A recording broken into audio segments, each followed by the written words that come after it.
Sud Radio Regard de Femme, Michel Viannès. Bonjour ma chère Michel. Bonjour Maxime. Michel, vous venez nous parler en ce début d'année de quelque chose de fondamental qui est le droit à l'avortement. Pourquoi ?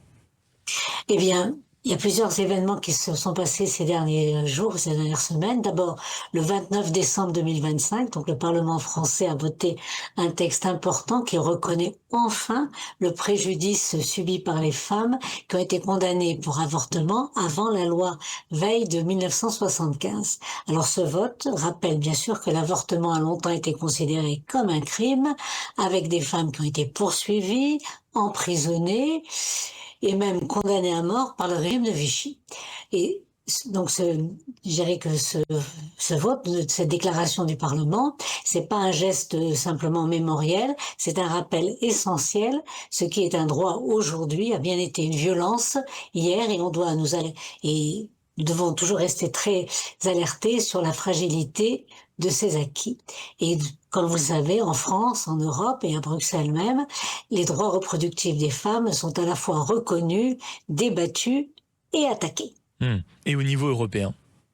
Eh bien, alors le Parlement européen a adopté le 17 décembre, donc toujours ce mois de décembre qui vient de passer, un texte à la suite d'une pétition « Ma voix, mon choix » qui a été portée par un grand nombre de citoyennes européennes. Alors nous réclamions la reconnaissance de l'IVG comme un droit fondamental et une protection réelle contre les reculs observés, comme vous le savez, dans plusieurs pays de l'Union européenne pour garantir un avortement sûr et légal partout dans l'UE.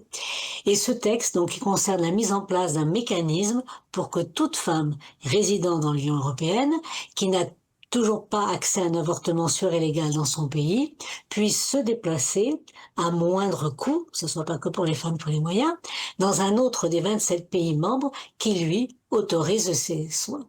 Donc, l'Europe avance, mais sous la pression des citoyennes, pas par automatisme. Et est-ce que on peut penser en vous écoutant que Bruxelles peut être également, on va dire par prolongation, un terrain de bataille ?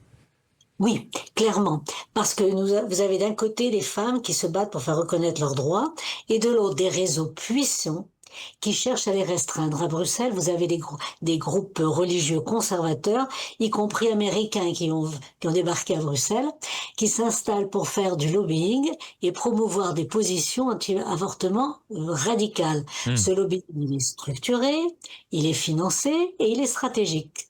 Il avance derrière des mots comme protection de la vie, valeurs familiales, mais les conséquences, bien sûr, elles sont concrètes pour les femmes, restriction des droits, leur culpabilisation et le recul de l'autonomie corporelle. Et alors, dans tout ce contexte, il y a eu mardi une bonne nouvelle venant de l'autre côté de l'Atlantique.